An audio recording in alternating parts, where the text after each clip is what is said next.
Swimming pool की बात करेंगे। जैसे आप लोग 3-4 बातें हैं इसमें जो मेन पूल बनाने और टेक्निकल हैं। सबसे पहले तो पूल होते कितनी तरह के हैं, स्विमिंग पूल होता क्या है? स्विमिंग पूल एक स्ट्रक्चर है जिसमें हम लोग पानी इकट्ठा करते हैं, वो पानी आपका वाटर फिल्टर होकर रहता है। सेम पानी आपका पूरे साल तक चलता है। उसके अंदर जो इम्प्योरिटीज आती हैं, बैक्टीरियल या मिट्टी आती है, जो भी है, उसको हम अलग अलग तरीकों से साफ करते हैं। तो नॉर्मली पूल 2-3 तरह के होते हैं जो आजकल मोस्ट पॉपुलर है। एक होते हैं कंक्रीट पूल, जिसको हम कन्वेंशनल पूल बोलते हैं, और दूसरे होते हैं प्री फैब्रिकेटेड और फाइबर ग्लास रेडीमेड पूल। उसमें कई तरह के पूल बनते हैं। तो जो कंक्रीट पूल है उसमें हम लोग क्या करते हैं कि एक आरसीसी का स्ट्रक्चर बनाते हैं, कुछ जेट्स डालते हैं, स्कीमर या ओवरफ्लो सिस्टम लगाते हैं ताकि ऊपर की फिल्टर में जाए। फिल्टर भी 3-4 तरह के होते हैं, उसके बाद में आएंगे। तो सबसे पहले हम लोग करते हैं स्विमिंग पूल की वेरिएशंस, कितनी तरह के पूल होते हैं और उसके क्या एडवांटेज और क्या डिसएडवांटेज होते हैं। क्योंकि बहुत सारे आरसीसी के पूल हैं जिनकी कुछ एडवांटेजेस हैं और कुछ प्री फैब्रिकेटेड हैं जिनकी कुछ एडवांटेजेस हैं। तो सबसे पहले हम लोग आ रहे हैं कि हम अभी 2 तरह के पूल लेके चल रहे हैं, प्री फैब्रिकेटेड और द कन्वेंशनल पूल, या हम ये कह सकते हैं मॉडर्न पूल और कन्वेंशनल पूल। तो पहला आता है आरसीसी का पूल, दूसरा आता है लाइनर, और तीसरा होता है फाइबर ग्लास। अभी हम आरसीसी प्लस लाइनर की बात करेंगे। अब आरसीसी पूल के अंदर पानी रखा, पानी को हमें साफ ही करना है और साफ रखना है। उसके लिए हमें इंटरनल स्ट्रक्चर स्मूथ होना चाहिए, इसके लिए हम लोग टाइल लगाते हैं आरसीसी पे। जो लाइनर पूल होता है इसमें हम लोग पीवीसी की शीट होती है, उसको बोलते हैं पूल लाइनर। जो फाइबर ग्लास होता है वो अपने आप में स्मूथ होता है और पूरी स्ट्रक्चर होती है। स्ट्रक्चर में जो इंटरनल स्ट्रक्चर होती है वो स्मूथ होती है। इसको हम जेल कोट या टेक्निकल भाषा में बोलते हैं, ताकि इंटरनल स्ट्रक्चर बिल्कुल स्मूथ रहे। नाउ अगर हम आरसीसी की पूल की बात करें तो इसमें हमें बहुत सारी एजेंसीज इन्वॉल्व करनी होती हैं। सबसे पहले डिज़ाइन होता है, उसके बाद में हमने फ्लोरिंग करनी होती है, फिर हमने स्टील बाइंडिंग करनी होती है, उसके बाद में आरसीसी करनी होती है, आरसीसी के लिए शटरिंग करनी होती है, शटरिंग के बाद में वाटरप्रूफ करना होता है, वाटरप्रूफ के बाद में इलेक्ट्रिकल लाइट्स या फिल्ट्रेशन सिस्टम के लिए प्लम्बिंग, जिसको हम पाइप्स वगैरह बोलते हैं, और उसके बाद में लास्ट में फिनिशिंग के लिए टाइल्स, और उसके बाद में आपको चाहिए डेकिंग। तो अगर आप देखें तो इसमें बहुत सारे प्रोसेस इन्वॉल्व हैं। टाइलिंग से एक designing, flooring, steel binding, RCC work, shuttering, waterproofing, lighting, then filtration system के लिए प्लम्बिंग सिस्टम, उसके बाद में टाइल, और उसके बाद में डेकिंग वगैरह। तो अप्रोक्सीमेटली 11 to 12 प्रोसेस होते हैं किसी भी आरसीसी पूल में। तो इस वजह से इस पूल में टाइम लग जाता है आपको 90 to 120 डेज, राइट। जो हमारे लाइनर पूल होते हैं उसमें क्या होते हैं, 3 प्रोसेस हैं। आपको नीचे पीसीसी करना है, फ्लोरिंग जिसको हम बोलते हैं, पैनल लगाने हैं, प्लस लाइनर लगाना है, प्लस फिल्टर डालना है, और डेकिंग बनानी है। ये जो चीज़ है पहला वाला पीसीसी वगैरह, ये अप्रोक्सीमेटली 4 से 5 दिन में फिनिश हो जाता है। दूसरा जो प्रोसेस है इसमें 6 से 7 दिन लगते हैं, और डेकिंग वगैरह में 4 से 5 दिन लगते हैं। तो टोटल हमारे दिन कितने लगे? 15 दिन। तो 15 दिन में हम लोग prefabricated liner pool start to finish कर सकते हैं। नाउ इसमें कितनी एजेंसी लगी? इसमें आपको 11 एजेंसी हैं। अगर हम कम भी करें तो जैसे लाइट हो गई, फिल्टर हो गई, प्लम्बिंग हो गई, हम एक जगह ले लें, बट स्टिल इसके अंदर 5 से 6 एजेंसी लगती हैं जो अलग अलग होती हैं। इसके अंदर कितनी एजेंसी लगी आपकी? 2, एक सिविल वर्क, एक पुल वाले। तो पुल जो बनाते हैं प्री फैब्रिकेटेड वो इस तरीके से लगाएंगे। सिमिलरली अगर हम फाइबर ग्लास की बात करें उसमें भी पीसीसी होती है 3 से 4 दिन। पुल एक ही दिन में अनलोड हो जाता है, एक ही दिन में फिनिश हो जाता है, 2 दिन ये लगा लीजिए। तो 7 डेज के अंदर आपका मैक्सिमम फाइबर ग्लास का पुल लग जाता है। तो पहली क्या चीज हो गई कि प्रोसेस हमारा आरसीसी पुल में ज्यादा है, इसमें कम हो गया। दूसरा, जो डेट हमारे लग रहे हैं, दिन ज्यादा लग रहे हैं या एजेंसी ज्यादा लग रही हैं, जो कोऑर्डिनेशन की समस्या है, वो सारी चीजें इन 2 चीजों में आसान हो जाती है। तो पहला चीज हो गया आपका टाइमिंग कम लगा और प्रोसेस कम हुआ। नंबर 2, ये तो हो गई कंस्ट्रक्शन की बात, इसमें फर्क है। अच्छा, हम यहाँ पे आरसीसी का जब हम काम करते हैं तो आरसीसी के लिए कोई भी प्रोफेशनल पूल बिल्डर नहीं होती, क्योंकि अगर पूल बिल्डर कोई है भी, अगर मैं सपोज हिंदुस्तान में 50 जगह पूल बना रहा हूँ तो मैं 50 मिक्सचर नहीं रखूंगा, 50 वाइब्रेटर्स नहीं रखूंगा, 50 तरह की शटरिंग नहीं रखूंगा, तो मैं लोकली किसी ना किसी को हायर करूंगा। सेकेंडली, कोई भी पुल बनाता है उसके लिए पहले स्ट्रक्चरल इंजीनियरिंग होनी चाहिए, उसके बेसिस पे पुल बनना चाहिए। होता क्या है कि कोई भी लोकल कॉन्ट्रैक्टर आता है, चाइनीज फिल्टर आते हैं, मशीन आई या यूरोपियन ले लो, उनको फिक्स करके आपको एक चीज बना के दे देते हैं। तो इसमें कोई स्टैंडर्डाइजेशन नहीं है। तो सिविल वर्क में नो स्टैंडर्ड्स। कोई पुल आपको एक ही पुल 8 लाख में बनाएगा, वही पुल कोई 6 में बोल सकता है और कोई 12 में बोल सकता है। और कस्टमर के पास चॉइस भी नहीं होती कि वो 8 का ले, 12 का ले, 6 का ले, because he is not A structural engineer. और स्ट्रक्चरल डिजाइन कोई देता नहीं है, देता भी है तो एट रैंडम बेसिस पे देता है, वो पुल के हिसाब से परफेक्ट नहीं होते। क्योंकि ज्यादातर पुल में आपको फुटिंग होना चाहिए, क्योंकि बाहर का भी प्रेशर होता है, अंदर का भी पानी का प्रेशर होता है। पानी का प्रेशर बहुत मायने रखता है, जो कि इस चीज में नहीं देखा जाता। लाइनर पुल की हम जब बात करते हैं तो ये सारे के सारे पुल फैक्ट्री मेड होते हैं। फाइबर ग्लास के पुल सारे फैक्ट्री मेड होते हैं। तो अगर कोई बोले कि मैं आपको फाइबर ग्लास का पुल साइट पे बना के दे रहा हूँ, that means is not a pool professional. कई लोग आजकल शुरू कर दिए कि हम जोड़ जोड़ के बना देते हैं, पेस्टिंग कर देते हैं और पुल हमको 20-40 का बना देंगे। अक्रॉस द वर्ल्ड जो स्विमिंग पूल बनते हैं सारे फैक्ट्री में बनते हैं, सिंगल पीस डाई से बनते हैं। कहीं पे भी कोई भी फाइबर ग्लास का पुल पीसीस में नहीं बनता है। नंबर 1, जब हम फैक्ट्री में कोई चीज बनाते हैं तो वो स्टैंडर्ड होती है, मशीन से बनती है। लाइनर बनेगा एक जैसा बनेगा, पैनल बनेंगे एक जैसे बनेंगे, और बाकायदा उसकी स्ट्रेंथनिंग कितना मोटा होना चाहिए, कितना बड़ा होना चाहिए, कितनी डेप्थ होना चाहिए, it has to be tested. तो वो जरूर ध्यान कर लें कभी भी पूल लेने से पहले कि किस कंपनी से ले रहे हैं, कितनी पुरानी कंपनी है, कितने पूल उसने बनाए हैं, क्या उसकी रेपो है मार्केट में। कई लोग बोलते हैं जी हम 25 साल की गारंटी देते हैं, कंपनी 2 साल पुरानी है, उसको आइडिया ही नहीं है फाइबर ग्लास के पूल के 25 साल की गारंटी कैसे दोगे। कस्टमर हमसे पूछते हैं जी आप 15 की दे रहे, 25 की दे रहे हो। वो है ही नहीं, एग्जिस्ट ही नहीं कर रहा था 2 साल पहले, तो 25 साल की गारंटी कैसे देता है। हम ऑलरेडी 27 साल से काम कर रहे हैं, तो वी नो कि कितनी गारंटी दे सकते हैं। तो 12-13 साल की हम guarantee, which is called life time warranty. उसके बाद में भी ऐसा नहीं है कि उसकी वारंटी के बाद वो सेल्फ कोलैप्सेबल हो जाएगा, it can run through like 50 year और 60 ईयर। और बाकी दुनिया जहान में इस तरह से पुल लॉन्ग लाइफ होते हैं, इनकी कोई पर्टिकुलर सेल्फ एज नहीं होती। नंबर 1। नंबर 2, जो मैंने आपको बताया था कि ये है वन स्टॉप सॉल्यूशन। एक बार आपने पुल बनाया, एक एजेंसी को काम दिया, एक ही जगह से आपको सारा मिल रहा है, सारी वारंटी गारंटी आपको नहीं मिल रही है। सिविल में वाटर प्रूफिंग की गारंटी कोई और देगा, टाइल की आपकी गारंटी कोई और देगा, प्लम्बिंग की कोई और देगा, इलेक्ट्रिसिटी कोई और देगा, पूल के फिल्ट्रेशन की कोई अलग देगा। तो उसमें आपकी मल्टीपल एजेंसी हैं, तो ब्लेम गेम बहुत चलता है। इसमें कोई ब्लेम गेम नहीं होता, वन स्टॉप सोल्यूशन है, एक ही जगह से लोगे, एक ही जगह में आप कंप्लेन करोगे। जो तीसरा है, जो मैंने आपको बताया, लेस टाइम कॉस्ट इफेक्टिवनेस।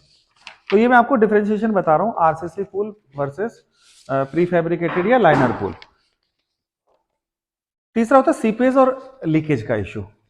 बहुत सारे पुल हमने ऐसे देखे हैं कि पुल बन गया, साल 2 साल ठीक चला, उसके बाद उसमें लीकेज या सीपेज शुरू हो गए।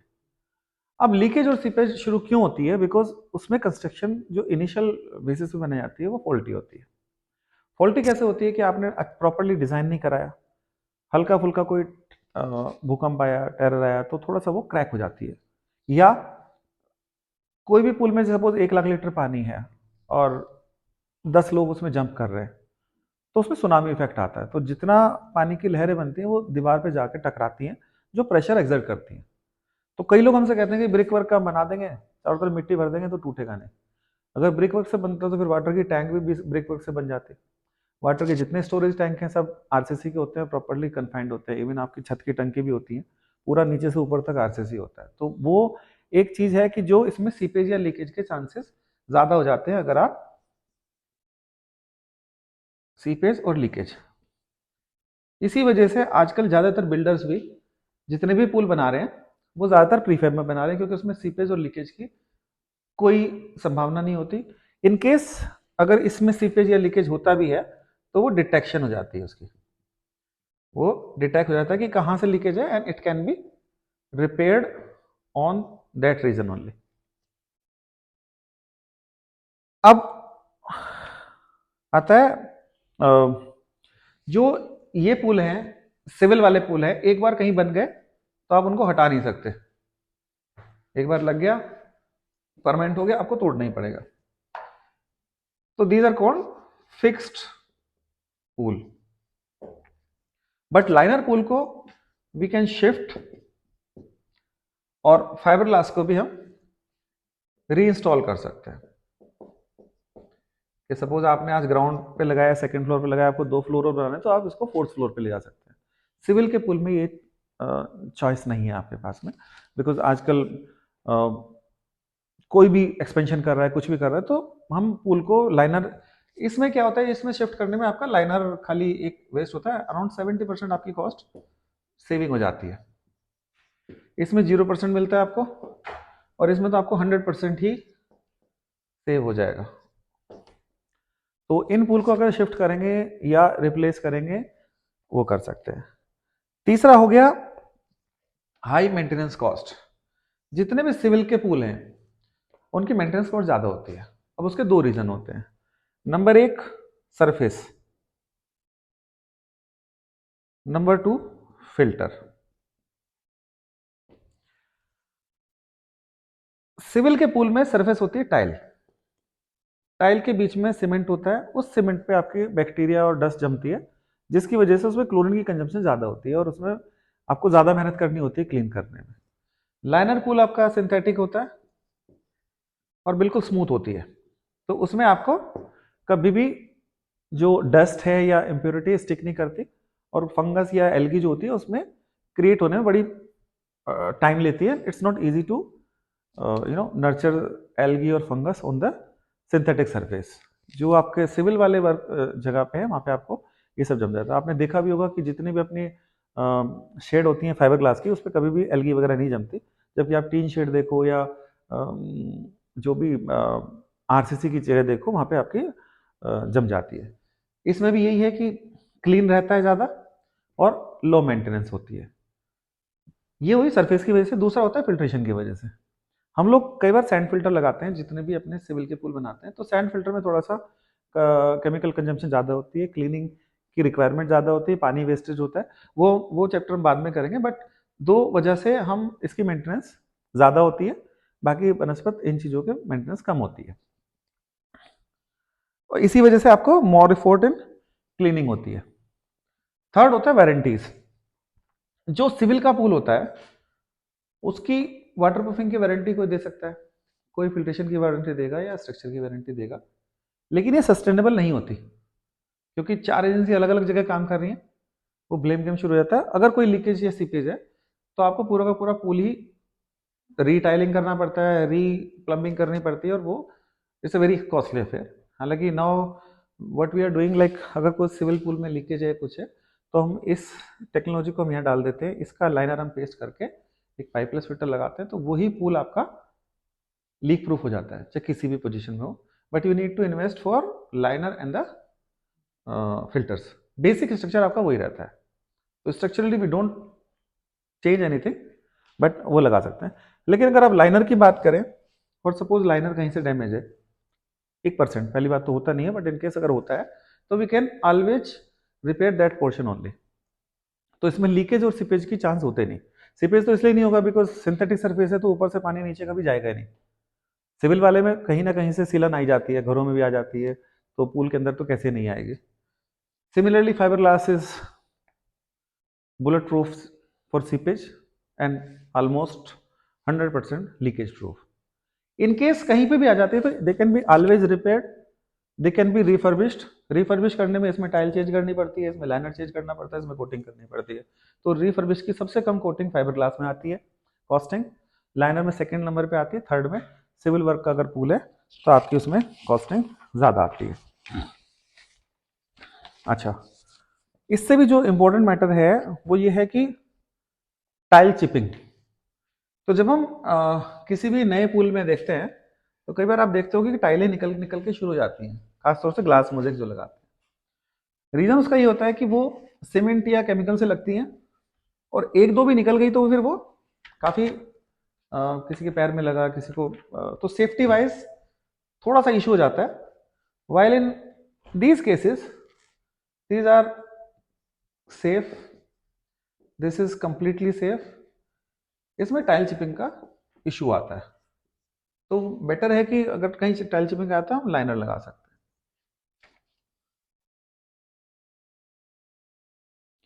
ये मैंने आपको बता ही दिया कि इसके अंदर में टाइम ज्यादा लगता है, इसमें कम लगता है, इसमें सबसे कम लगता है। और एक और चीज है जो आरसीसी पूल की थोड़ा सा अगेंस्ट जाती है, वो ये है कि जब हम कोई भी आरसीसी का पूल छत पे लगाने की बात करते हैं तो जो पानी का वेट होता है उससे कहीं ज्यादा वेट हमारे सिविल कंस्ट्रक्शन का होता है। तो फॉर से लाइक मैं if we want to make a pool on the roof top, और हमने डिजाइन किया हुआ सिविल से कि सिविल का हमने पूल बनाना है, राइट। तो सीपेज लीकेज के अलावा जो आपका वेट है पूल के ऊपर में, वो एक तो वाटर वेट हो गया। जैसे suppose I say I want to make a pool of 25/10, 25 feet by 10 feet बनाना चाहते हैं, 4 फीट गहरा हो, तो उसका जो वाटर का वेट है वो अराउंड हो गया 22,000 लीटर। ठीक है। अगर आप सिविल वर्क का कॉस्ट, सिविल वर्क की वेट निकालें तो वो आपका हो गया 15,000 kilo, which is almost double, 15 से 20,000 किलो का, डिपेंडिंग ऑन द कितना मोटा आपने आरसीसी लगाया, क्या लगाया। तो यहां पे हमारा वेट हो रहा है करीब 40,000 किलो या 40 टन। सेम पूल अगर मैं लाइनर में लगाता हूं तो मेरा वाटर का 22,000 ही रहेगा, जो बाकी स्ट्रक्चर है उसका मेरा 1000 केजी हो गया। तो दैट मीन्स आपका 23 टन वेट हो गया। यहां पे भी आपका 22 या 23 के बीच में कहीं पे वेट रहेगा। तो that means if we are able to lift 100 KG, we are only lifting 50 KG, just the weight of the water. तो आपका ओवरऑल स्ट्रक्चर के ऊपर में जो स्ट्रेंथ है या टेंशन है वो कम रहेगी। तो it is always good to have a lighter weight pool on the roof top specially, क्योंकि ग्राउंड में तो उतना दिक्कत नहीं होते, बट रूफ टॉप में आपको ये थोड़ा सा देखना पड़ेगा। प्लस कॉस्टिंग, काफी लोग कॉस्ट की बात करते हैं कि कॉस्टिंग क्या आती है। अब अगर हम देखें,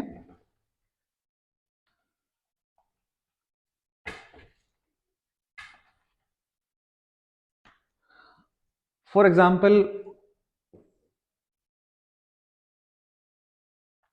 नॉर्मली जब कॉस्टिंग की बात आती है तो लोग बोलते हैं जी ये पर स्क्वायर फीट हमारा पूल जो है इतना पड़ेगा, जो कि पैटर्न गलत है। बिकॉज पर स्क्वायर फीट आपका हाउस बन सकता है, स्विमिंग पूल नहीं बन सकता। रीजन मैं बताता हूँ। अगर मैं स्विमिंग पूल 10/20 फीट का बना रहा हूँ या 10/20 का बना रहा हूँ, इन कंपेरिजन 20/40, तो मेरा स्टील ज़्यादा लगेगा, मेरे वॉल की थिकनेस ज़्यादा होगी, तो पर स्क्वायर फीट में छोटे पूल और बड़े पूल को नहीं दे सकता। तो अगर आप टेक्निकली डिज़ाइन करें और कॉस्टिंग देखें तो ये मोस्ट एक्सपेंसिव होते हैं। रीजन, आपको ज़्यादा स्टील लगानी पड़ती है। ये रिलेटिवली आपका 70% कॉस्ट आता है अगर ये 100% है, और जो फाइबर ग्लास का है वो अप्रोक्सीमेटली 60% कॉस्ट आती है फॉर द स्मॉल पूल्स। अगर बड़े पूल हो जाएं तो ये सपोज 100% है, ये आपका 50% रह जाएगा और ये वाला आपका 80% के आसपास कॉस्टिंग रहेगी। तो अगर आप देख रहे हैं कि कॉस्टिंग इजीली रिड्यूस नहीं हो रही है, it's relative. Relative in the sense, अगर मैं बड़ा पुल बनाता हूँ सिविल का तो मेरी कॉस्ट ज्यादा आएगी, जो भी XYZ आएगी, लेकिन लाइनर में मेरी कॉस्ट बड़े पुल में कम हो जाएगी। बट वही पुल अगर हम बड़ा फाइबर ग्लास में बनाते हैं तो हमारी कॉस्टिंग बढ़ जाती है। रीजन, अगर हम फाइबर ग्लास का बड़ा पुल बनाते हैं तो हमें वॉल थिकनेस ज्यादा देनी पड़ती है। लाइनर पुल में अगर हम बड़ा पुल बनाते हैं तो हमारे पैनल की नंबर ऑफ पैनल्स रिड्यूस्ड, कम हो जाते हैं पर स्क्वायर फीट के हिसाब से। इसमें हमारा वही रहता है। तो पर स्क्वायर फीट आप किसी भी चीज को नहीं ले सकते, ये आपकी कॉस्टिंग हो गई। तो मैंने आपको 3 तरह के पुल बता दिए, तीनों के एडवांटेजेस, डिसएडवांटेजेस एंड क्या फर्क है वो मैंने बता दिए। तो इसके बेसिस पे आप लोग स्विमिंग पूल डिसाइड कर सकते हैं कि कौन सा पूल लगाना है, किस तरह का पूल लगाना है, किस तरह की चीजें आपने बनानी है। नेक्स्ट वीडियो में हम लोग बाकी चीजें आपसे डिस्कस। ग्लास के पूल पे हमने 2 तरह के पूल, 3 तरह के बताए। तो सबसे पहले हम लेते हैं फाइबर ग्लास का पूल, क्योंकि ये ज्यादातर छतों के लिए और घरों के लिए काफी अच्छा रहता है। इसमें कई सारे क्वेश्चन आते हैं कस्टमर्स के, उनको हम कोशिश करेंगे आज जवाब देने का। तो पहले हम लेते हैं रूफटॉप पूल और सेकंड फिर हम करेंगे इन ग्राउंड पूल।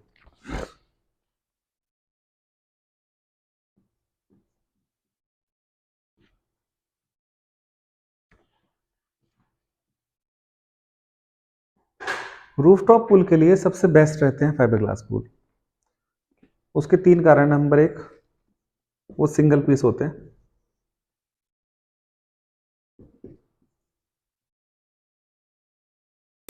उस वजह से नो लीकेज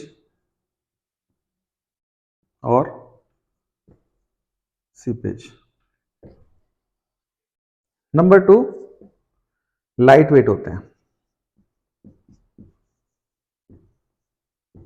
तो पूल का जो अपना वेट है वो ज्यादा नहीं होता, सिर्फ वाटर वेट होता है।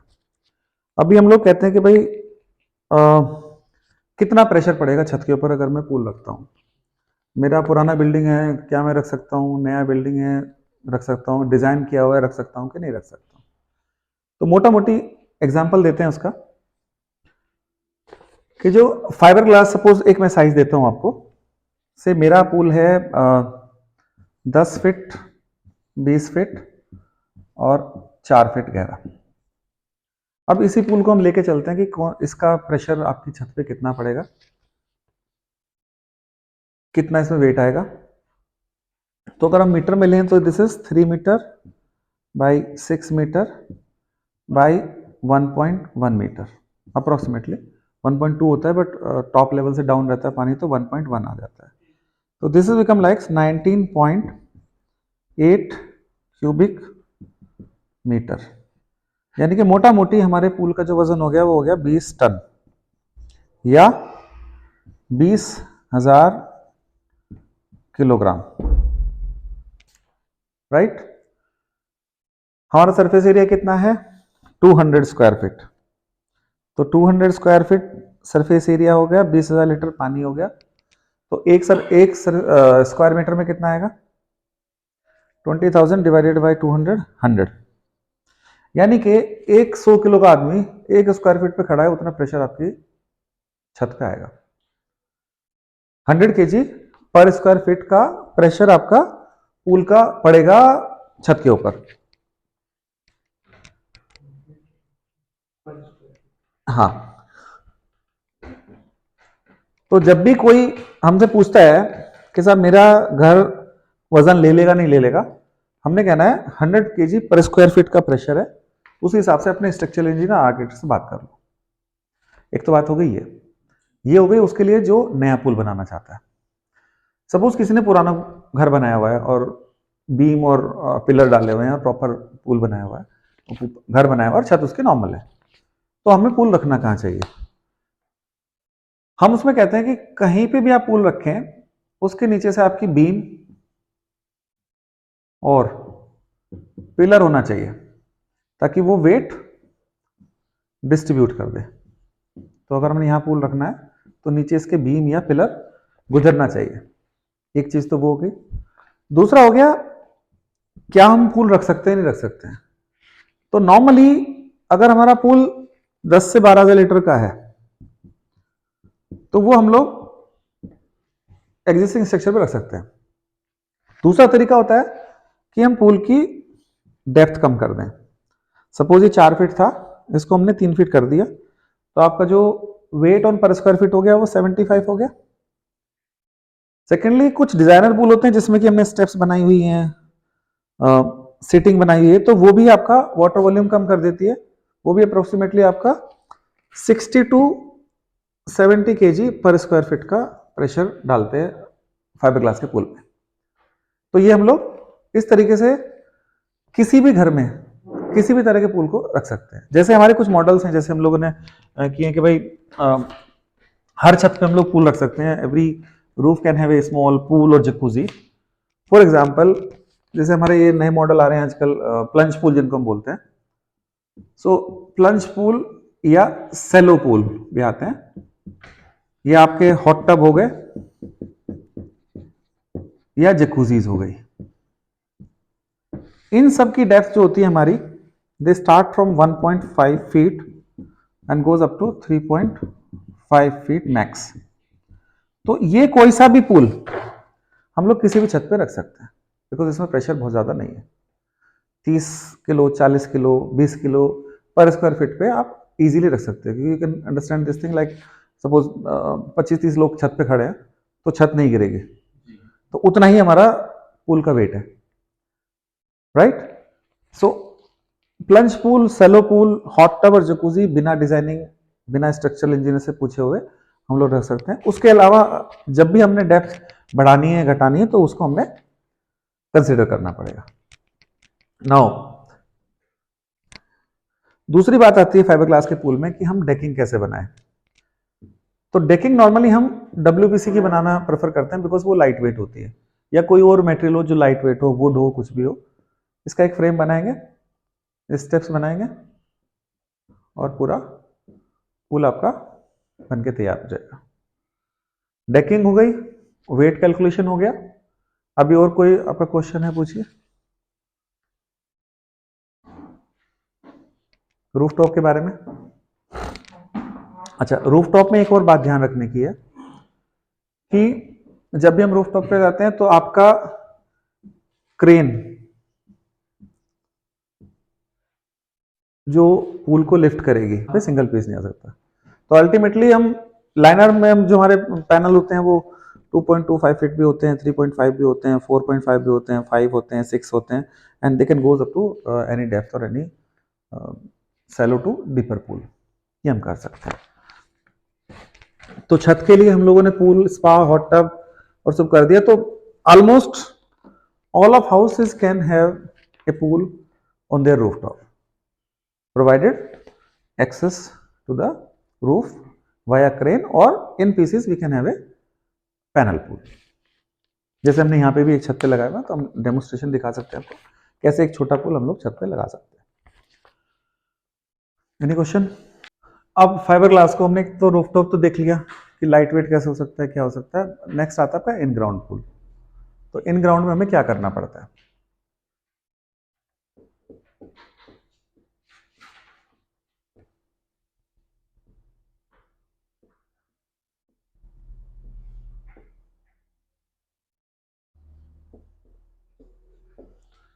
तो फाइबर ग्लास पूल रूफटॉप हो गया। रूफटॉप में क्या करते हैं, आपकी जो छत होती है उसी के ऊपर में हम लोग करीब 1 से 2 इंच का क्या करते हैं, सैंड लेयरिंग करते हैं। सैंड लेयरिंग इसलिए करते हैं कि इसमें रिब्स होती हैं जो पूल के नीचे में आ जाती है, जिससे वो पूल फिक्स हो जाता है। अगर आपको इन ग्राउंड लेना है तो हम पहले एक एक्सकेवेशन करते हैं, पूरा पूल से लगभग 1-1 फुट एक्स्ट्रा एक्सकेवेशन कर लेते हैं चारों तरफ, ताकि कोई भी फीचर्स और फंक्शंस उसके अंदर प्लम्बिंग श्लम्बिंग हो जाए। फिर पूरा का पूरा नीचे में PCC कर देते हैं। सेम PCC RCC का वही सिस्टम है। अगर RCC कहीं पे भी सैंडी या वाटरी लेयर है तो RCC करेंगे, otherwise PCC is good enough. So that कि वो पूरा प्रेशर डले नहीं। सिमिलरली इसके ऊपर भी थोड़ी सी रेत डालते हैं, पूल रखते हैं, सैंड फिलिंग कर देते हैं या सॉइल फिलिंग, जो भी आपके पास में, ऊपर में डेक बना देंगे। तो fixing is very easy, no need of side support, only support needed on the floor. ठीक है, आगे सर में रूफ टॉप के लिए खाली सैंड लगाएंगे, फिर चारों तरफ के लिए हम फ्रेम बनाते हैं या वॉल खड़ी करके अपने जैसे भी आपने डेकिंग बनाना है वो बना सकते हैं। तो फाइबर ग्लास के पुल को हम बोलते हैं रेडीमेड पुल, बिकॉज ये पूरे के पूरे फैक्ट्री में बनते हैं, सिंगल पीस डाई से निकलते हैं और आपकी जगह पे लग जाते हैं। इसमें हम लोग डिजाइनर पुल भी दे सकते हैं और टाइल भी पेस्टिंग कर सकते हैं, depending on the budget of the customer.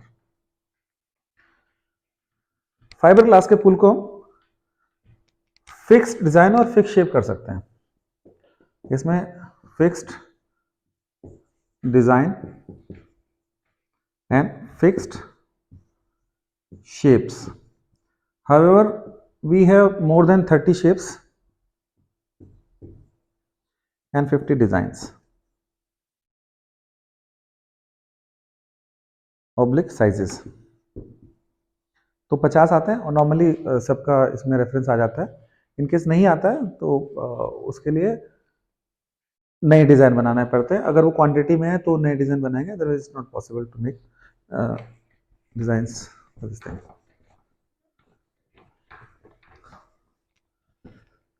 Cleaning बहुत इजी रहती है, फिल्ट्रेशन इसमें हम इनबिल्ट लगाते हैं। तो फिल्ट्रेशन में क्या करते हैं, वी यूजुअली यूज कार्ट्रिज और the back filter. You just take it out, wash it, put it back. So neither we are wasting, no water wastes of pool.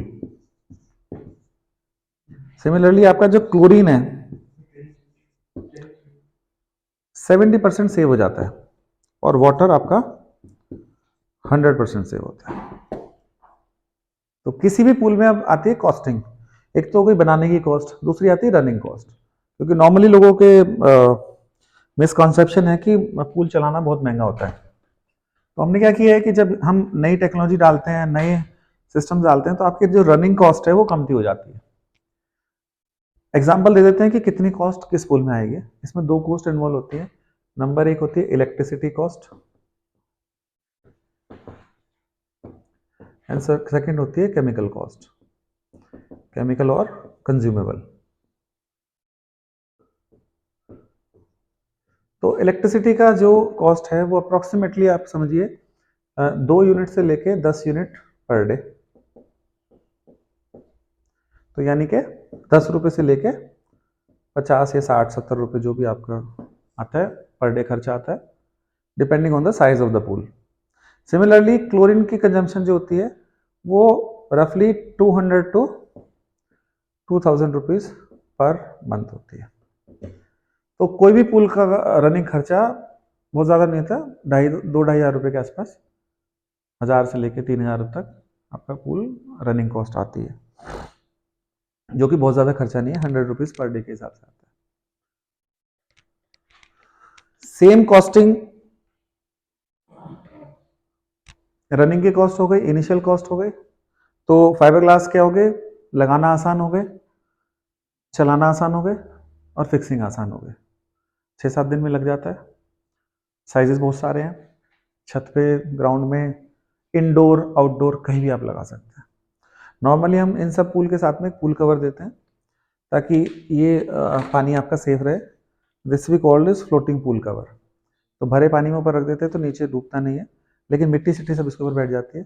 Plus this is थोड़ा सा ये temperature को भी control करता है, क्योंकि इसमें एयर बबल्स होते हैं, तो this prevent heat and cold from atmosphere to the water. पानी आपका थोड़ा गर्म रहेगा या ठंडा रहेगा इस की वजह से।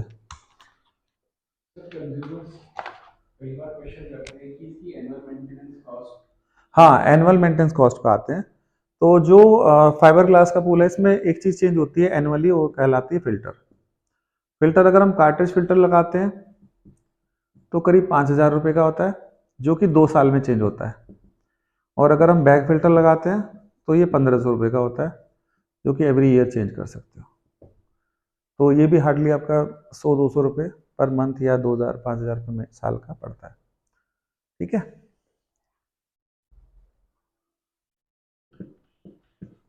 तो आपकी रोड चौड़ी होनी चाहिए, क्रेन जाने का रास्ता होना चाहिए जहाँ पे मैंने पूल रखना है।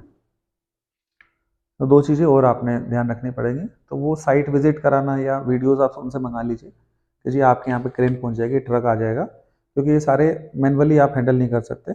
इन केस कहीं पे वो समस्या आती है कि भाई क्रेन नहीं आ सकती और छत पे पुल बनाना भी है, तो उस केस में हम लोग रूफ टॉप में लाइनर या प्री फैब्रिकेटेड जिसको बोलते हैं, लाइनर जो निकल आगे आ जाओ, जूम कर रहे हो, ठीक है। अब ये जो आप देख रहे हो सारे मिनीचर हैं, ये सारे के सारे फाइबर ग्लास पूल हैं। जैसे बड़े बनते हैं यहाँ पे हमने छोटे दिखाए हैं। सपोज इसको बोलते हैं रोमन शेप पूल, बिकॉज इसका जो स्ट्रक्चर है रोमन टाइप है, इसमें 3 स्टेप्स आ गए पूल के अंदर जाने के लिए। अब कुछ पूल हमारे ऐसे हैं कि जो बड़े और छोटे हो सकते हैं in the length only, depth में कम हो सकते हैं, ज़्यादा नहीं हो सकते, क्योंकि एक पर्टिकुलर डेप्थ के बाद में गवर्नमेंट अलाउ नहीं करती, you need to have proper guards and life guards and all. So best है कि आप 4 से 4.5 फीट का पूल रखें, 3.5 कर सकते हैं, 2.5 कर सकते हैं, बट गहराई में जाने से आपके जो स्पेसिफिकेशन चेंज हो जाते हैं और आपको सेफ्टी का इशू रहता है। अब जैसे रोमन शेप पूल है तो इसमें हम लोग ये साइज बढ़ा और घटा सकते हैं लेंथ वाइज। जैसे हम देख रहे हैं 15/7/4.5 हो गया, सिमिलरली 21/7 4.5, 26 7.45। तो बेसिकली आपको समस्या इन्हीं पूल में रहेगी कि भाई इसको कहाँ बढ़ाएं कहाँ घटाएं। तो ये आप समझिए कि लेंथ वाइज बढ़ेंगे, विड्थ वाइज नहीं बढ़ेंगे। सिमिलरली जो ये दूसरे वाला पूल है हमारा रेक्टेंगुलर पूल, इसमें भी हम 12 फीट, 15 फीट, 19 फीट, 25 फीट और 31 फुट, तो 5-6 साइजेस इसमें बढ़ा सकते हैं हम लोग लेंथ वाइज। सिमिलरली ये वाला जो पूल आप देख रहे हैं, स्पास भी कुछ हमारे ऐसे हैं जो हम लोग बढ़ा घटा सकते हैं। जैसे ये वाला स्पा है, इसको भी हम 12, 15, 18 और 25 तक दे सकते हैं। लेकिन उसके अलावा जो बाकी डिजाइन हैं वो हमारे फिक्स्ड हैं। जैसे फैमिली पूल है ओलिव मॉडल, जिसमें हम लोग स्पा जकूजी रखे हैं, स्टेप्स रखे हैं, इनबिल्ट हैं, इसका साइज 21, 11, 5 ही रहेगा। सिमिलरली इसका साइज भी जो सिम्फनी मॉडल है हमारा 17, 7.5 रहेगा। बीन शेप पूल है उसका भी फिक्स रहेगा। जो स्विम स्पा है हमारे इधर, इनके भी ऑलमोस्ट सबके साइज फिक्स होते हैं। सिर्फ 2 या 3 मॉडल हमारे ऐसे हैं जिसमें हम घटा या बढ़ा सकते हैं, तो वो आपने ध्यान रखना पड़ेगा कि कौन सा साइज किस जगह में फिट होता है। प्लस हमेशा फिल्ट्रेशन सिस्टम के लिए we need to have extra space से 2 फीट, चाहे वो इधर हो या इधर। तो अगर किसी के पास 15-17 फुट बाय 7 फुट की जगह है तो भी पूल लग सकता है। थर्डली हमें देखना पड़ेगा कि सीढ़ियां किस तरफ हैं किसी भी पूल में। जैसे इसमें हमें लेंथ वाइज ही सीढ़ियां मिलती हैं, इसमें हमें विड्थ वाइज दोनों तरफ सीढ़ियां मिल जाती हैं, इसमें हमें एक ही तरफ सीढ़ी मिलती है, इसमें भी हमें लेंथ वाइज मिलती है, इसमें भी हमें इस तरफ मिलती है। So you need to decide कि किस तरफ से हमारे पास जगह ज़्यादा है, उसी हिसाब से आपको पूल को कस्टमर को सजेस्ट करना है कि भाई ये वाला पूल यहाँ पे लग सकता है। अभी हमने कुछ फाइबर ग्लास पूल में एक और नई चीज़ें की हैं, एक या 2-3 चीज़ें हैं। तो नॉर्मली आप देख रहे होंगे सारे के सारे पूल ना ब्लू या व्हाइट या ग्रे कलर के हैं। हमने क्या किया है कि एक जो डिजाइन है वो पूल की बॉडी के अंदर ही डाल दिया है। तो this is called designer pool. ये डिजाइन हम जितने भी हमारे पूल हैं ये वाले, इन सब के अंदर दे सकते हैं, but on a added cost of course. So ये भी हम एक नई चीज कर सकते हैं। Apart from colour we can give this. एक और ऑप्शन आ रहा है अभी हम, जिसमें कि हम we can paste the tile into this thing. So हम लोग इसमें टाइल पेस्टिंग भी कर सकते हैं अगर आपको if costing is not issue. So in pool के अंदर टाइल भी लगा सकते हैं, तो वो बेस्ट ऑफ बोथ वर्ल्ड हो जाएगा। It looks like a natural pool and having the quality of fibre glass pool which are the best, which is not possible in civil work pool. तो ये हम कर सकते हैं। होती कई बार कि फाइबर ग्लास के पूल सस्ते पड़ते हैं या कुछ पड़ते हैं, तो मैं आपको बता दूं ये सस्ते नहीं होते, अच्छे बेहतर होते हैं। So this is the one thing which you need to consider. Secondly, ये कोई भी पूल पर स्क्वायर फीट नहीं आता।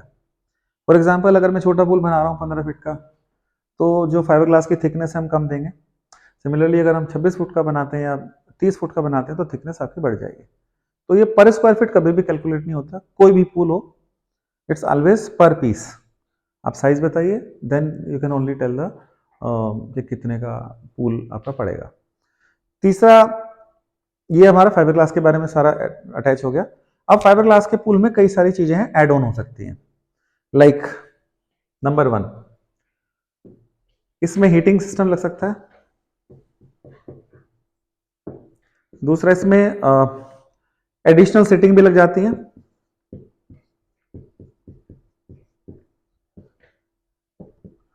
तीसरा, इसमें जकूजीज हो जाती हैं, जकूजी जेट लग सकते हैं।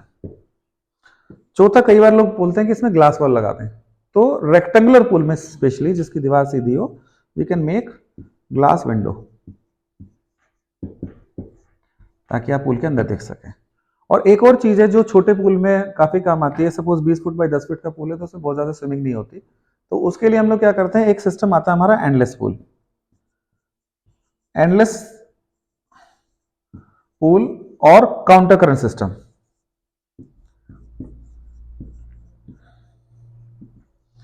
ये क्या होता है काउंटर करंट सिस्टम, कि इसमें सामने से पानी आता रहता है, एक मशीन लगी होती है जो सामने से पानी फेंकती है, and you can keep on swimming against the current of the water. तो that becomes like a longest pool in the town, क्योंकि आप कितना भी स्विमिंग कर सकते हो, स्पीड कंट्रोल कर सकते हो, कम लर्नर है कम स्पीड पे रखें, एक्सपर्ट है हाई स्पीड पे रखें, या जितनी भी आपके अंदर एनर्जी है उस हिसाब से आप अपना स्पीड कन्वर्ट कर सकते हैं। तो दिस इज कॉल्ड एंडलेस और काउंटर करंट सिस्टम। ये किसी भी शेप में लग जाएगा, ग्लास विंडो रेक्टेंगल में लगेगी, जकूजी किसी भी शेप में लग जाएगी, एडिशनल सीटिंग किसी में, हीटिंग किसी में लग जाएगी। और इसके साथ में इसके अंदर में एरिएशन के लिए वाटर फाउंटेन डाल सकते हैं।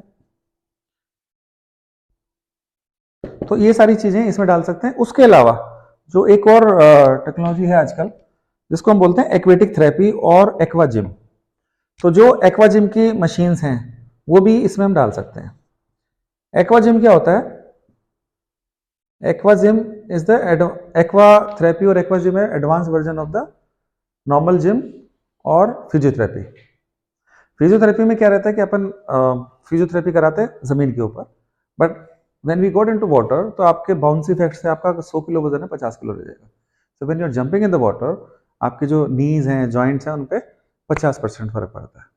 Plus it's entirely medical science, वो एक अलग चीज़ है, वो आप डॉक्टर से बात करें या जिसको भी रिक्वायरमेंट होती है, तो वहाँ पे ये हाइड्रोथेरेपी हम लोग इसमें एक्वाजिम डाल सकते हैं। और क्या कर सकते हैं इसमें,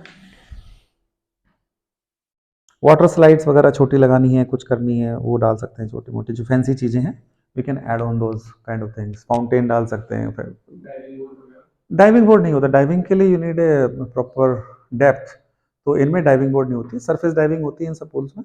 डाइविंग के लिए हमेशा डाइविंग पूल अलग बनते हैं, इवन आपके फिना के जो रूल नए आए हैं उसमें भी वो पूल अब अलग बनाए जाते हैं। पहले ज़माने में वो एक तरफ से 3 फुट एक तरफ से 12 फुट होता था, अभी नहीं होता है। नए रूलिंग पिछले साल आए हैं, उन्होंने फिना का भी नेम चेंज किया है और पूरे जो डायमेंशन चेंज किए हैं। अब उसमें मैक्सिमम डेप्थ 1.35 मीटर है, नॉट 1.8 मीटर जो पहले होते थे। तो बहुत सारी चीज़ें चेंज हुई हैं। तो इसमें कुछ मॉडल हैं जिसमें हमारे जकूजी प्लस पूल इकट्ठे लग जाते हैं। तो फाइबर ग्लास में बहुत सारी चीज़ें हैं जो हम लोग ऐड ऑन कर सकते हैं। इनको हम रेडीमेड पूल बोलते हैं, फिक्स डिज़ाइन और फिक्स शेप पूल भी बोलते हैं। बनते हमेशा सिंगल पीस से हैं। That's it about it. अब हम नेक्स्ट लाएंगे pre fabricated liner pools. Fibre glass pool में हम 2-3 चीजें और ऐड कर सकते हैं। जैसे नंबर 1, हम इसको इन्फिनिटी पूल बना सकते हैं। इन्फिनिटी पूल क्या होता है कि जैसे ये हमारा पूल है, तो एक जो वॉल होगी वो थोड़ी नीचे होगी और सामने में उसमें एक चैनल लगेगी। So when you are sitting over here you will see the entire sky और just a reflection of the whatever things are there. इसी को हम लोग इन्फिनिटी पूल बोलते हैं, जिसमें कि हमें कॉर्नर दिखाई नहीं देता। तो ये फाइबर ग्लास में हम इन्फिनिटी पूल बना सकते हैं। सेकेंडली, इसमें डिजाइन बना सकते हैं, जैसे टाइल डिजाइन हो गया, ग्लास मोज़ेक हो गया, पेबल हो गया, कुछ भी। जैसे मैंने ये वाला आपको टब दिखाया, इसमें अलग अलग डिजाइन सकते हैं। तीसरा, हम लोग इसके अंदर में टाइल भी पेस्टिंग कर सकते हैं। अभी कुछ केमिकल्स ऐसे आ गए हैं जिसकी वजह से हम लोग इस पूरे पुल में टाइल पेस्टिंग भी कर देते हैं। तो ये कुछ और एडेड चीजें हैं जो फाइबर ग्लास के पुल में डाली जा सकती हैं।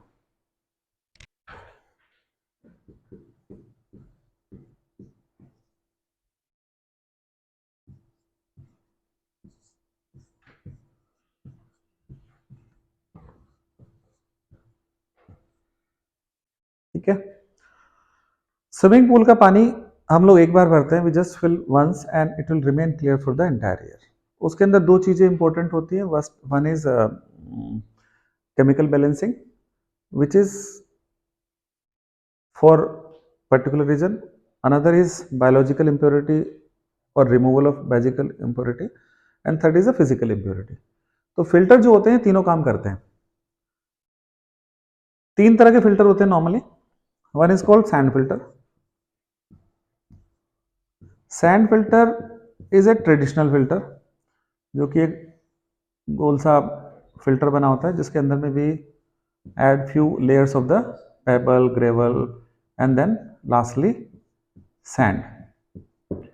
This filter clean 30 to 40 micron। Second होता है cartridge filter. This is a layer of filters जो कि एक सिलेंड्रिकल तरीके से वोवन की जाती है, और ये पूरी की पूरी जो शीट होती है इसकी 25 माइक्रोन तक क्लीन करती है। सारा डस्ट बाहर पे रुक जाता है, नीचे से पानी आपका क्लीन जाता है। थर्ड होता है बैग फिल्टर। बैग फिल्टर ऐसे ही होता है जैसे वैक्यूम क्लीनर के अंदर बैग होता है, सिमिलरली हमारे पास एक वैक्यूम वाटर बैग होता है। वाटर फिल्टर के लिए पानी यहां से जाता है, ये भी 25 माइक्रोन तक होता है।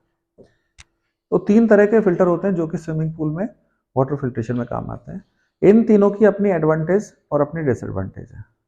नॉर्मली इन दो फिल्टर को हम लोग पाइपलेस फिल्टर भी बोलते हैं।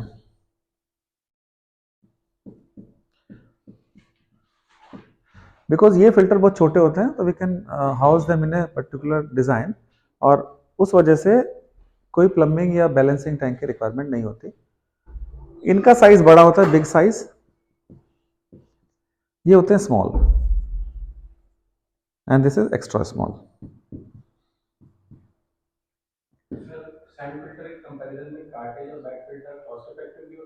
यस, वो भी हम बता रहे हैं।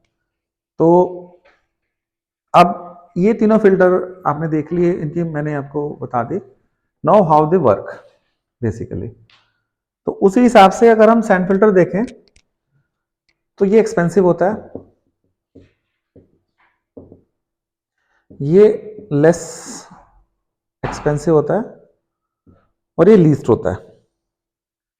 तो बैग फिल्टर सबसे सस्ता होता है, कार्ट्रिज फिल्टर उससे महंगा होता है, सैंड फिल्टर सबसे ज्यादा महंगा होता है। लेकिन सैंड फिल्टर बिकॉज ऑफ ये ओल्ड टेक्नोलॉजी है, और इसका नॉर्मल प्रोसेस क्या होता है, पानी ऊपर से आता है, यहाँ पे all dust got accumulated, when you need to clean you just push the water from here and you drain this water, we call it back wash. तो जब भी यहाँ पे मिट्टी इकट्ठी होती है आपको बैक वॉश करना होता है, एक दिन में 2 दिन में, तो वो पानी आपका वेस्ट में जाता है। तो अप्रोक्सीमेटली 2 to 3% पानी आप हर दूसरे तीसरे दिन बाहर फेंक देते हो, यानी कि आप 30 to 50% पानी, depending on the size of the filter. अगर बड़ा साइज है तो 30% फेंकोगे, छोटा फिल्टर लगा दिया तो 50% फेंकोगे। आप बाहर फेंकते हो, फिर आपका नया पानी आता है। नए पानी में आपको क्लोरीन डालनी पड़ती है डिसइंफेक्शन के लिए, और वाटर फिल करना पड़ता है, पीएच कंट्रोल करनी पड़ती है। तो कभी कभी क्या होता है, आपको बहुत ज्यादा क्लोरीन लगेगी, कभी कभी आपको बहुत ज्यादा कम क्लोरीन लगेगी, because you are daily adding the chlorine, you are daily adding the new water, which make a lot of effort and lot for expenses also. जो दूसरे तरह के पूल है हमारे, ये cartridge filter, every second third day, हाँ हाँ हाँ, total monthly wastage of the water. जो कार्ट्रिज फिल्टर होता है इसमें कोई 0% वाटर वेस्टेज होती है, इसको आप निकालते हो, पानी से वॉश करते हो, दोबारा डाल देते हो। सिमिलरली इसमें भी आपकी 0% वाटर वेस्टेज है, तो इसकी वजह से आपका पानी बहुत ज्यादा बच जाता है। नेगेटिव पॉइंट क्या है, इसके अंदर एक छोटा सा मल्टीपोर्ट वाल लगा होता है, जिससे कि हम इसको क्लीन करते हैं। ये आपको मैनुअली निकाल के वॉश करना पड़ता है। That is the only disadvantage, और यू से डिफरेंस बिटवीन दिस और this. Otherwise all benefits are with these two kind of filters। You need less space. These are easy to clean. They don't waste any water. So इन्हीं को हम लोग पाइपलेस filter में डाल के we call them pipeless filter. कम filter होते हैं छोटे पाइपलेस फिल्टर में, जो बड़े फिल्टर होते हैं पाइपलेस उसमें हम मल्टीपल डाल देते हैं. सिमिलरली पूल के साइज के हिसाब से भी हम लोग डाल सकते हैं. हाँ, that is the only one thing, you need to clean them manually. The last two, cartridge filter and bag filter. So cartridge filter got more surface area, so this clean better. Bag filter is not very good in cleaning, but this is very good for a small pools, because in small pool you don't need a bigger dust load. For example, for fiberglass pool these are very good, but if you utilize them in big pools, then there is a certain disadvantage with them. However, if you are putting multiple filters, so then they work very well. The indoor, if they are indoor pools, you can always have bag filter. उसमें कोई issue नहीं होता, because when the dust is less, you can use the less surface area. तो उसमें bag filter इस्तेमाल कर सकते हो. इंडोर में हम बैग फिल्टर कभी भी कर सकते हैं. आउटडोर में we need to utilize as the cartridge filter for the bigger pools. So when we say pipeless filter, तो pipeless filter में दो तीन चीजें होती हैं कि how to decide which filter has to be installed. For example, one filter is good enough for 500 square feet. Commercial one is for 900 square feet. But suppose अगर pool is 2100 or 2700 square feet, then what we do? We use 3 filters. So for semi-Olympic size pool, we use 4 filter, one here, one here, one here, and one here. We don't need balancing tank. We don't need any plumbing work to be done. We don't need any water filtration room. So this saves water, this saves the space, this saves the exercise of cleaning the water, and save electricity and chlorine as well. So these are 3 kind of filters I have told you. And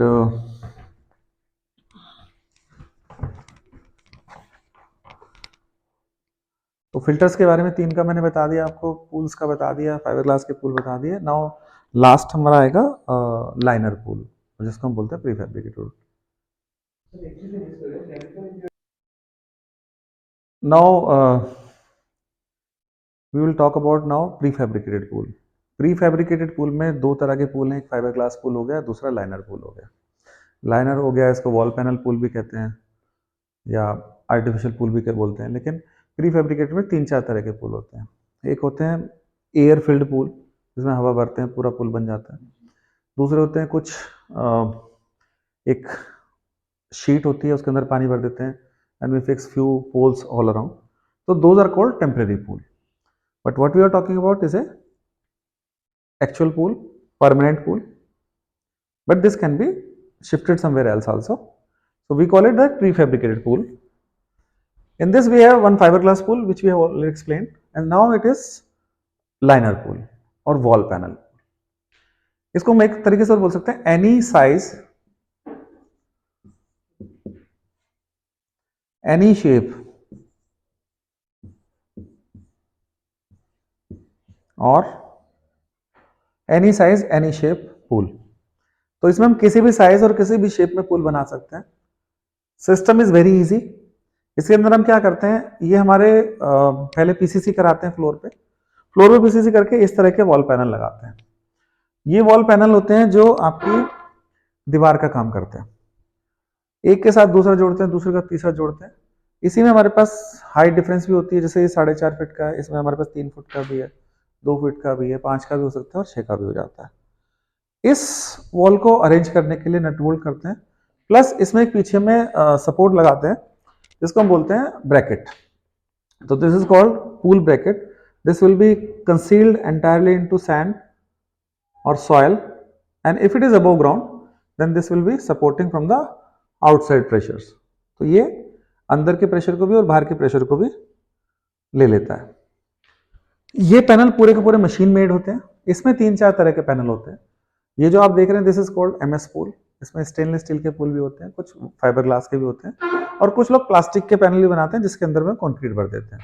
but that is not entirely prefabricated, that is a shuttering kind of thing जो कुछ कंपनियां इस्तेमाल करती है. Few people are using steel sheet also, which is circular. They got a round or circular pool like but those are very um, less sturdy. These kind of pool are more sturdy. These are even better than concrete pool, because in concrete pool it is connected to the floor. This is a circular or rectangular or whatever, it is all knitted together. So strength wise these are much better. Once we made this, we just fix these kind of PVC pool liner. Out of the 100, around 85% pool are being made in this. In these we have multiple designs in the pool liner, which are basically internal finishing.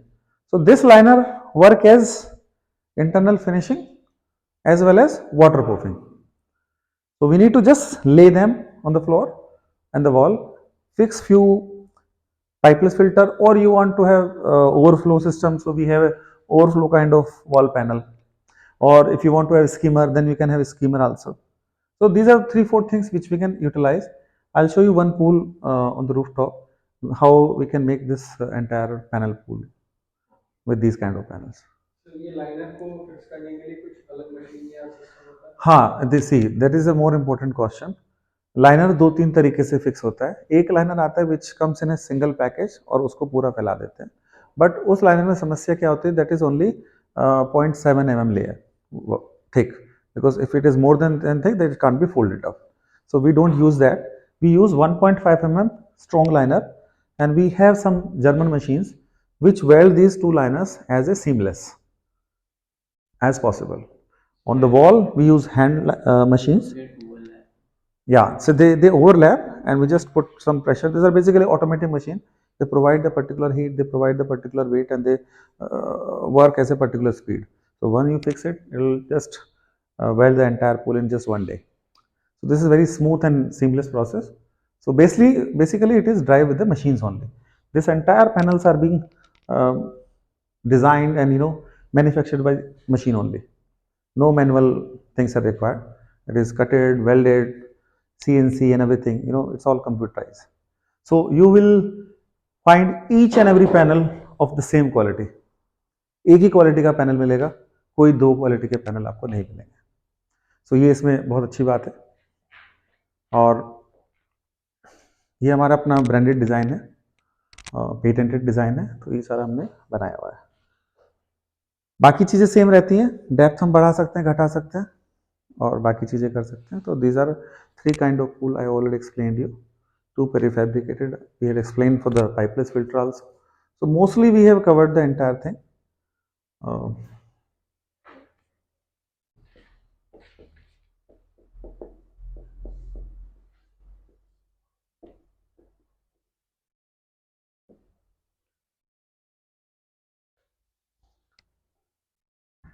पहला question था excavation.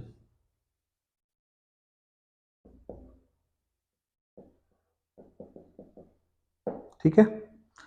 Then we do PCC oblique RCC. Suppose हमारा size है 20 by 40 feet का by 4.5 feet का, तो हम excavation कितनी करेंगे, 24 44 इंटू 4.5 फीट. ये हो गई हमारी एक्सकेवेशन का साइज. ठीक है. 2 इंचेस का ब्रिक बैट या रोड़ा कोटना जिसको बोलते हैं. उसके बाद में 4 इंचेस का PCC और RCC depending on the surface. अगर हमारा हार्ड सरफेस है तो PCC चल जाएगा, अगर लूज है तो then we have to put some steel bars and that becomes like RCC. जब ये हो गया तो 2 फीट इधर से छोड़ के हम पैनल लगाते हैं और उसके बाद में ब्रैकेट लगाते हैं. ये ब्रैकेट हो गया, पैनल हो गया, ब्रैकेट हो गया, पूरा स्ट्रक्चर बन गया हमारे पुल का. इसमें हम 0-0 लेवल रखते हैं इनिशियली, क्योंकि कोई भी हम लेवल देंगे तो हमारे पैनल भी लेवल में टेढ़े हो जाएंगे. सो 0 to 0 लेवल का एक फ्लोर दे दिया. ये ब्रैकेट लग गए, पैनल लग गया. अब क्या करते हैं कि ये ब्रैकेट को जाम करने के लिए हम we put some screws in the floor. We put PCC again around 150 mm. PCC या आरसीसी डाल देते हैं चारों तरफ, so that they become fixed into the wall, move ना करें, स्ट्रक्चर सेम रहे। आफ्टर दैट अब हमको स्लोप भी बनाना होता है because we need to drain the water, so what we do, make a small slope into it and put a pipe which is going out, whether we can use pump or if it is above ground then natural drain. So this is for drain. When we make slope of 40 mm to 0 mm, so that all water goes. Afterwards we do the smooth plastering.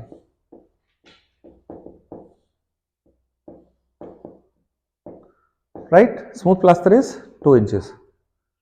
So if it is 4.5 inches, we are taking 2 inches from the bottom and water will remain down for the 4 inches. So water depth will be 4 feet in case of 4.56 inches panel. If you want to make more slope, you can easily fill and make a gradual slope, like say 3.5 feet to 4, 5 feet or whatever you need it. Right? So this way, once we do that, then we fill the soil, put the decking all around, put the liner inside, put lights and ladders, fix the filters, and that's it. Your pool is ready. हम लोग swimming pool की बात करेंगे। जैसे आप लोग 3-4 बातें हैं इसमें जो मेन पूल बनाने और टेक्निकल हैं। सबसे पहले तो पूल होते कितने तरह के हैं, स्विमिंग पूल होता क्या है। स्विमिंग पूल एक स्ट्रक्चर है जिसमें हम लोग पानी इकट्ठा करते हैं और वो पानी आपका वाटर फिल्टर होता रहता है। सेम पानी आपका पूरे साल तक चलता है। उसके अंदर जो इम्प्योरिटीज आती हैं, बैक्टीरियोलॉजिकल या मिट्टी आती है, जो भी है, उसको हम अलग अलग तरीक़ों से साफ़ कर लेते हैं। तो नॉर्मली पूल 2-3 तरह के होते हैं जो आजकल मोस्ट पॉपुलर है। एक होते हैं कंक्रीट पूल जिसको हम कन्वेंशनल पूल बोलते हैं, और दूसरे होते हैं प्री फैब्रिकेटेड और फाइबर ग्लास रेडीमेड पूल। उसमें कई तरह के पूल बन रहे हैं। तो जो कंक्रीट पूल है उसमें हम लोग क्या करते हैं कि एक आरसीसी का स्ट्रक्चर बनाते हैं, कुछ जेट्स डालते हैं, स्कीमर या ओवरफ्लो सिस्टम लगाते हैं ताकि ऊपर की मिट्टी बह के फिल्टर में जाए। फिल्टर भी 3-4 तरह के होते हैं, उस पर बाद में आएंगे।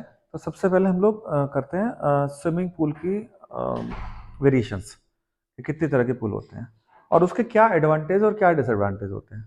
क्योंकि बहुत सारे आरसीसी के पूल हैं जिनकी कुछ एडवांटेजेस हैं और कुछ प्री फैब्रिकेटेड हैं जिनकी कुछ एडवांटेजेस हैं।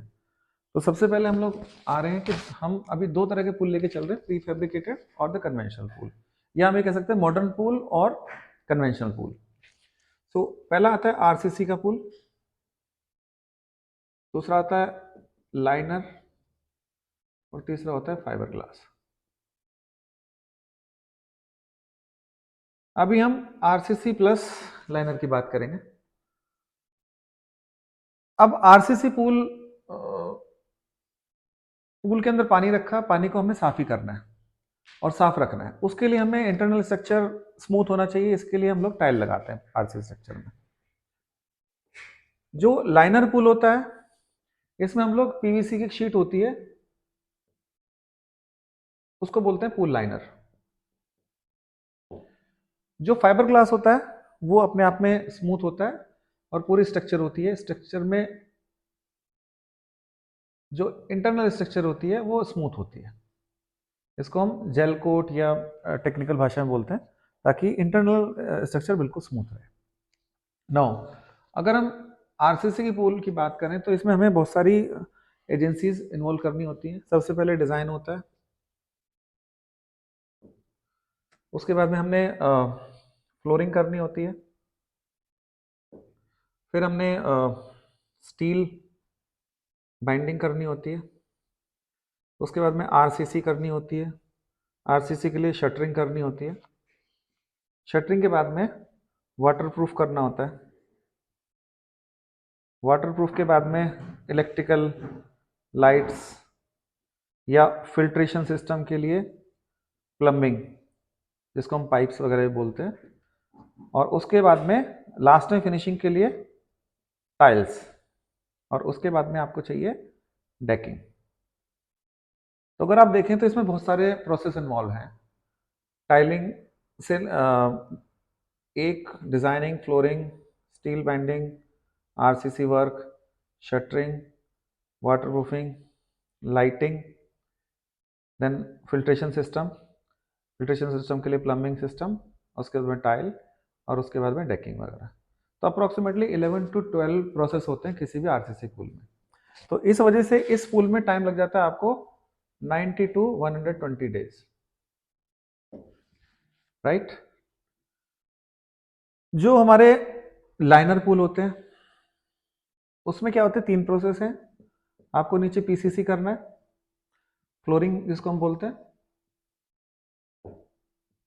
पैनल लगाने हैं, प्लस लाइनर लगाना है, प्लस फिल्टर डालना है,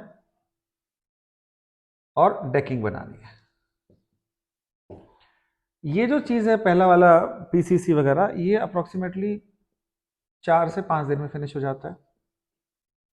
दूसरा जो प्रोसेस है इसमें 6 से 7 दिन लगते हैं, और डेकिंग वगैरह में 4 से 5 दिन लगते हैं। तो टोटल हमारे दिन कितने लगे, 15 दिन।